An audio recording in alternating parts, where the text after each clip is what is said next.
Coach आप सबका स्वागत है आज का एक नया वीडियो में। दोस्तों आज के प्रोग्राम में एक multi talented young dynamic doctor Naresh ji को हमने इनवाइट किया है, जो आपको बताएंगे कि अगर आप एज ए प्रोफेशन नर्सिंग में काम करते हैं, कोई हॉस्पिटल में एज ए नर्स काम करते हैं और आपका सैलरी बहुत ही लो है, तो आप अपना सैलरी को कैसे बढ़ा सकते हैं, कैसे आप ज्यादा इनकम कर सकते हैं और अपने जिंदगी को एक नया आयाम दे सकते हैं। और यही सब सोच के हमने आज इनवाइट किया है, जैसे कि मैंने पहले बताया, मल्टी टैलेंटेड एक यंग डायनामिक सोशलिस्ट और खुद एक एज ए प्रोफेशनल डॉक्टर है, डॉक्टर नरेश भाटी जी। डॉक्टर साहब आपका स्वागत है आज हमारे इस प्रोग्राम में। बहुत बहुत धन्यवाद जो आपने आपका कीमती समय निकाल के हमारे इस प्रोग्राम का हिस्सा बने। डॉक्टर साहब आपसे क्वेश्चन है, मुझसे बहुत लोग पूछ रहे हैं, जब मैं काउंसलिंग लेता हूँ काउंसलिंग से पूछते हैं कि सर क्या हमें ऐसा कोई जॉब मिल सकता है जहां पर हमें अच्छा खासा सैलरी मिले, क्या हमें कहीं पर अच्छा जॉब मिल सकता है। पर लोग बहुत सारे दिक्कतें होती हैं, बहुत सारे क्वेश्चंस मन में आते हैं डॉक्टर साहब। तो आपसे रिक्वेस्ट है, क्योंकि आप इस प्रोफेशन से जुड़े हुए थे और आपके पास बहुत ज्यादा नॉलेज है इसमें, मुझे पता है, और इसीलिए हमने चुना आपको कि आज हमारे प्रोग्राम में बुलाएं। और आपसे गुजारिश है कि हमारे जो जो व्यूअर्स हैं उनको आप राइट पाथ, राइट रास्ता दिखा सकें डॉक्टर साहब। Thank you so much Ashok ji, आपके स्टूडियो में बुलाने के लिए मुझे आज। और आज जो आप टॉपिक डिस्कस करने वाले हैं कि कोई भी एक नर्स, इंडियन नर्स कैसे अपना कैरियर पाथ एक यूरोपियन कंट्री, जिस कंट्री की हम बात करने वाले हैं आज फिर से, जर्मनी की मैं बात करने वाला हूँ, और कैसे एक नर्स अपना जॉब सिक्योर कर सकती है जर्मनी में, क्या उसका एलिजिबिलिटी क्राइटेरिया रहेगा, कौन कौन अप्लाई कर सकता है, कितना उनको एक्सपीरियंस चाहिए, कौन सी नर्स का ज़्यादा डिमांड है जर्मनी में, और मेन जो जो प्रोस्पेक्ट्स रहता है कि सैलरी, बिकॉज आफ्टर ऑल आप कितने भी बड़े प्रोफेशनल हो, आफ्टर ऑल फाइनेंशियल थिंग्स बहुत मोस्ट मैटर करता इंपॉर्टेंट है, टूल। बहुत बहुत जी जी इंपॉर्टेंट जी करता है। जी। अगर फाइनेंशियली सोर्स आपके पास अच्छा है तो डेफिनेटली आप अपनी कैरियर को या अपनी चीज़ों को और आगे बढ़ा सकते हो, और ज़्यादा रास्ते आपको खुलते हैं फाइनेंशियली अगर आप स्ट्रांग हो तो नर्सेज के लिए आज मैं डिस्कस करने वाला हूँ, और आपको इन डिटेल में आज मैं बताना चाहता हूँ कि जो भी नर्सेज ओवरसीज में अपना कैरियर देख रही है, जो जाना चाहती है ओवरसीज, उसके बारे में कि कौन नर्स, तो मैं वो कंट्री की आपको बात करने वाला हूँ। कंट्री का नाम है जर्मनी जर्मनी। अशोक जी।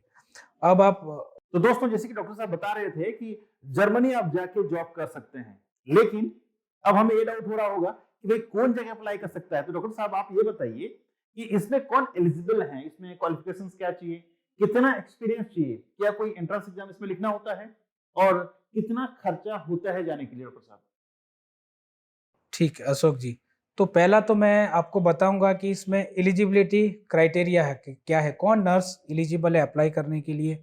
तो जो भी अगर डिप्लोमा नर्सेज है, जिन्होंने 3 साल का डिप्लोमा किया या 3.5 का डिप्लोमा किया है, और उनके पास अगर 3 से 4 साल का एक्सपीरियंस है, तो वो भी एलिजिबल है। दूसरा जो है बीएससी नर्स हो या पोस्ट बीएससी नर्स हो, एमएससी नर्स हो, और अगर उनके पास मिनिमम एटलीस्ट 1 साल का एक्सपीरियंस है, तो वो भी एलिजिबल है। जी, इसमें सैलरी क्या मिल जाता है डॉक्टर साहब वहां पर। सैलरी का टॉपिक हम बाद में डिस्कस करेंगे। दूसरा जो इम्पोर्टेंट एलिजिबल क्राइटेरिया है जर्मनी के लिए, आपको जर्मन लैंग्वेज आना चाहिए अशोक जी। जी। तो अगर आप जर्मन लैंग्वेज सीख जाते हो तो आपके जॉब के रास्ते खुल जाते हैं जर्मनी में।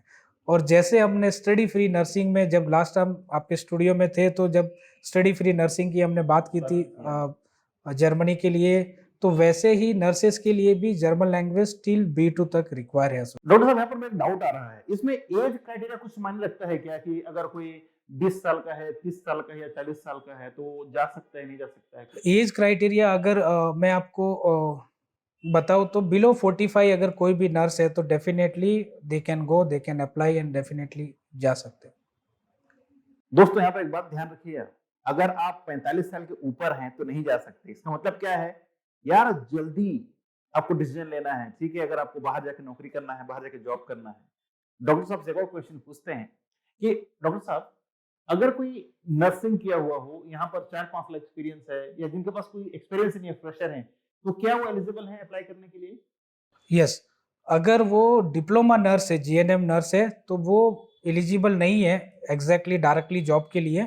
उसको 3 से 4 साल का एक्सपीरियंस होना चाहिए। लेकिन डेफिनेटली अगर बीएससी नर्स है, पोस्ट बीएससी नर्स है, एमएससी नर्स है, तो इवन फ्रेशर वो जब है तब भी अप्लाई कर सकते हैं, क्योंकि उनको जर्मन लैंग्वेज सीखना है। और जर्मन लैंग्वेज सीखने के लिए उनको एटलीस्ट 8 to 10 months टाइम लग जाता है। मतलब 1 साल का पीरियड उनके पास है, तो 1 साल में वो एक्सपीरियंस भी 1 साल का गेन कर सकते हैं, और उससे उनकी जॉब की सिक्योरिटीज बढ़ जाती है। डॉक्टर साहब इसमें डॉक्यूमेंट्स क्या क्या जरूरत पड़ता है? देखिए, जब मैं आपको एक स्टेप्स बताना चाहता हूँ कि क्या स्टेप्स फॉलो करने चाहिए, तो इंडिया में मैं आपको बताऊंगा कि क्या स्टेप्स आपको फॉलो करना है। तो पहला तो अशोक जी ये स्टेप है कि जो एलिजिबिलिटी मैंने बताया वो होना चाहिए। दूसरा जो स्टेप है, लर्निंग द जर्मन लैंग्वेज। तो जर्मन लैंग्वेज आपको आना बहुत ही ज़्यादा ज़रूरी है। And Welcare college of education, Welcare overseas education always there to help you. हमारे पास बहुत ही Great. वेल एक्सपीरियंस 20-25 साल 30 साल के सर्टिफाइड एक्सपीरियंस तो मैं ट्रेनर काम है। करूंगा, नीचे डिस्क्रिप्शन में number, contact number, email ID सब कुछ दे दूंगा, आप लोग कॉन्टैक्ट कर सकते हैं जो जाना चाहे। डॉक्टर साहब आपने सारी चीज बताया प्री डिपार्चर के बारे में। एक बार डिपार्चर हो गया, पहुंच गए जर्मनी, उसके आगे क्या प्रोसेस होता है? डिपर्चर से पहले मैंने आपको पहले एलिजिबिलिटी क्राइटेरिया बताया, दूसरा मैंने बताया कि जर्मन लैंग्वेज चाहिए। जी। तीसरा इंपॉर्टेंट चीज अशोक जी है उनका जो डिग्री और डिप्लोमा का इवैल्यूएशन। मतलब जैसे कोई नर्स इंडिया में स्टेट काउंसिल में रजिस्टर होती है, वैसे ही जर्मन की स्टेट काउंसिल नर्सिंग में उनको अपना डॉक्यूमेंट रिकॉग्नाइज करवाना है। Okay.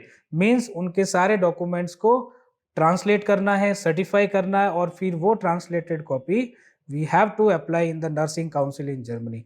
तो वो वहाँ की जो काउंसिल है इक्वलाइजेशन देखती है कि उनकी जर्मन की नर्स और इंडिया की नर्स कितना इक्वलेंट है। तो क्या ये सारी चीज आप करा के देंगे, मतलब या फोन करा, कहाँ से करा सकते हैं ये? Welcare overseas education always there to those to help. Aspirants. Okay. उनको कुछ भी नहीं करना है, we are there to guide. तो ये एक आसान सी बात है, आप लोगों के लिए आसानी हो गई, ये भी समझ गए आप। अब नेक्स्ट। तो अशोक जी क्या है कि पहला हमने एलिजिबिलिटी बात की, फिर दूसरा आपको मैंने बताया कि इतना एक्सपीरियंस होना चाहिए, तीसरा मैंने बताया कि जर्मन लैंग्वेज होना चाहिए, और चौथा मैंने बताया कि डिग्री और डिप्लोमा उनका रिकॉग्नाइज होना चाहिए। तो जब किसी नर्स के पास B2 है, then start approaching to the employer. वहाँ के हॉस्पिटल से नर्सेज का इंटरव्यू होता है। इंटरव्यू के बाद उनका रिकॉग्नाइजेशन आ जाता है, इंटरव्यू हो जाता है, उनको जॉब रहता है।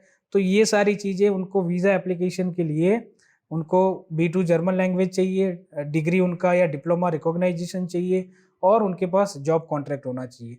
तभी वो एम्प्लॉयमेंट वीज़ा के लिए अप्लाई कर सकती है। और जब उनको जो वीज़ा एप्लीकेशन करना है, फाइलिंग, वो भी Welcare overseas education always there to तो सर हेल्प देम। ड्यूरेशन कितना है? कितने दिन में वीजा एप्लीकेशंस और जो एप्लीकेशंस हो जाता है? देखिए, अगर डिग्री और डिप्लोमा रिकॉग्नाइजेशन की बात करें तो 4 से 6 महीना लगता है। तो जब नर्स B1 पास कर लेती है, तब उनको रिकॉग्नाइजेशन अप्लाई कर देना चाहिए, ताकि जब वो B2 तक पास करे, तब उनको रिकॉग्नाइजेशन भी आ जाएगा, B2 भी हो जाएगा, जॉब कॉन्ट्रैक्ट नर्स को मिल जाएगा, तो they can apply for the employment visa. Okay, तो वीजा मतलब 2-3 महीने में आ जाएगा उसके बाद? Yes sir. ठीक है। वीजा एप्लीकेशन फाइलिंग करने के बाद आप मान के चलिए 4 to 6 वीक एम्बेसी टाइम लेती है वीजा अप्रूव करने के लिए। तो जब उनका वीजा अप्रूव हो जाएगा, then they can fly to Germany. तो देखिए दोस्तों, जैसे डॉक्टर साहब ने बताया कि कितना आसान है अगर आप एक नर्स हैं और आप जाके जर्मनी जाके जॉब करना चाहते हैं। डॉक्टर साहब ने पूरा प्रोसेस बहुत आसानी से बताया है। फिर भी अगर आप लोगों के मन में कोई डाउट्स हैं, तो आप नीचे इन डिस्क्रिप्शन में जाके नंबर देख लीजिए और वहां से कांटेक्ट कर लीजिए, ताकि आपको डिटेल्स में बता दिया जाएगा। दोस्तों, हमारा नेक्स्ट वीडियो में हम बात करेंगे क्या क्या फर्दर स्टेप्स हैं जैसे आप जर्मनी पहुंच जाते हैं। नेक्स्ट वीडियो को जरूर देखें, और अगर आप पहले बार चैनल पर आए तो चैनल को सब्सक्राइब भी कर लीजिएगा, क्योंकि इसी तरह का इंफॉर्मेटिव वीडियो हम हर दिन लेके आते हैं। So thank you so much for watching. मिलते हैं एक नया वीडियो में नया टॉपिक के साथ। तब तक के लिए आप रखें अपना ख्याल और हमें दें इजाजत। Thank you so much doctor साहब थैंक यू। प्रोग्राम आने के लिए।